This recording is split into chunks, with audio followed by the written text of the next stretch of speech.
Hello and happy Friday. This is Tom from MarketsFlow. It's 30th of August and we're midway through Friday as we bring you the weekly performance for the week ending August 30th, 2019. It's great to be back in London and I'm joined by Adam as usual. How are things, Adam? Oh, things are good, I think. Excellent. Good to hear. So let's get started. This is Webcast 18, MarketsFlow's portfolio performance for the week ending August 30th. Our podcast is recorded every Friday and is uploaded immediately on YouTube. Please subscribe to our channel so that you can receive it as soon as it's made available. MarketsFlow is FCA authorized robo-advisor and digital wealth manager. We're also SEC authorized. With our multi-award winning platform, we use highly scientific methodology to manage our accessible portfolios. You can start investing in our portfolios from only £10 and sign up in under 10 minutes. Download our app on the App Store or Google Play or sign up on the web. For more information about our portfolios or help in getting started, visit marketsflow.com. Your deposits are protected by the FSCS for up to $85,000. Before we get started, I'd like to run through our disclosure. Your capital is at risk and any financial performance figures refer to the past and the past is not a reliable indicator for the future. So with that said, how did our portfolios perform this week so far, Adam? Well, up to now, and this week we're making this recording quite close to the end of the session, so it's probably a fairly good guide as to the week as a whole. We have the high growth portfolio up 0.26% for the week, and that means, looking a little further back, we've accumulated 4.81 on that portfolio since the launch of accessible portfolios. For growth, the equivalent figures are 0.13 for this week and 4.2 since that same launch date. And for the ISA portfolio, 0.05% for the week and 2.93% from launch. Thank you, Adam. And how has that compared to the market for this week? Well, actually, the market's had a pretty strong week this week, and we've been probably less exposed to it than we ought to have been. But the market continued to edge back towards being calm and stable. The moves were less jumpy and dramatic, and overall, like I said, it's been a positive week. It's interesting to look back at the sounds of absolute panic in the voices of commentators just 2 or 3 weeks ago when we had a negative 3% day on the 5th of the month, and I think it was the 14th of the month we had another day that was about -3. And the story about tariffs and trade hasn't got any better since then, but this week we're up so far about 2.6%. I mean, sure, this didn't come in one single day, but even so, it just goes to show that narrative and price action don't always have that perfect fit with each other. And of course, as you'd expect in this sort of calmer set of conditions, the other feature of the market was that implied volatility has dropped off, particularly in the second half of this week, reflecting with maybe a lag what's happened to actual volatility. So one of the things that comes with that is a little bit less reward for writing options.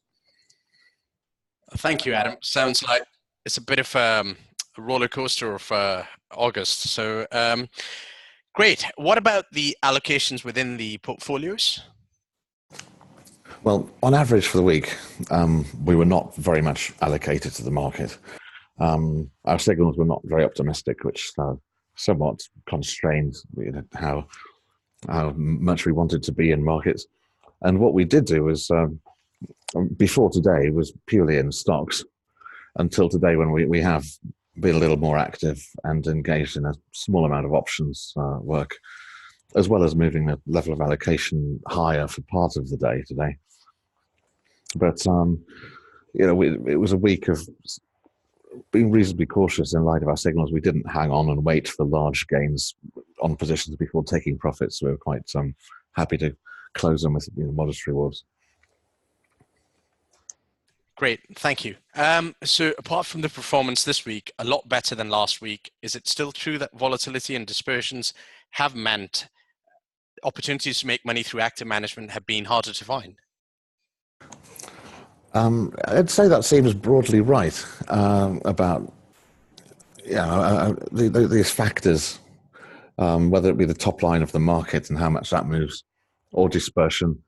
I mean, they haven't been very depressed, but there's been somewhat less opportunity than in those areas than we've been used to,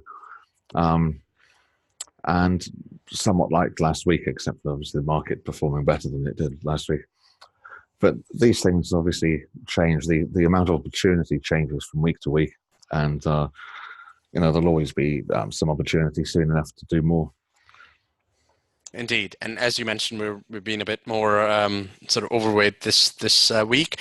Now we're aware that Labor Day is coming on Monday, and the markets are going to be closed. What are we looking forward to here over the next week or so?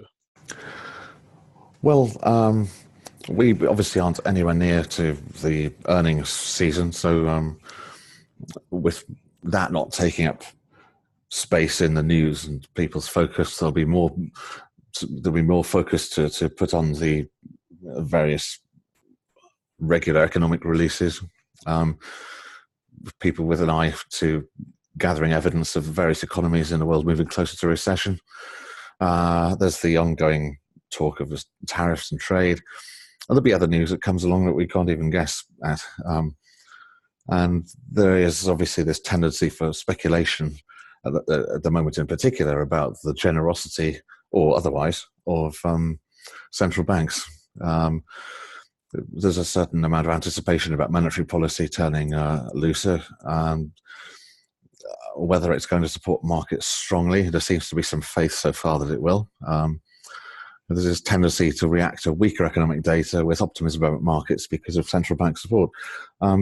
It's not a new phenomenon. It's been around for quite a long time, but I perhaps it's accentuated in current times, and markets are more sensitive to it now, since the general consensus has moved us closer to the idea of a big widespread slowdown. So maybe there's a sense of greater dependency on monetary policy. So I think that the ongoing talk of that sort will be a feature of the commentary as we go into these next few weeks.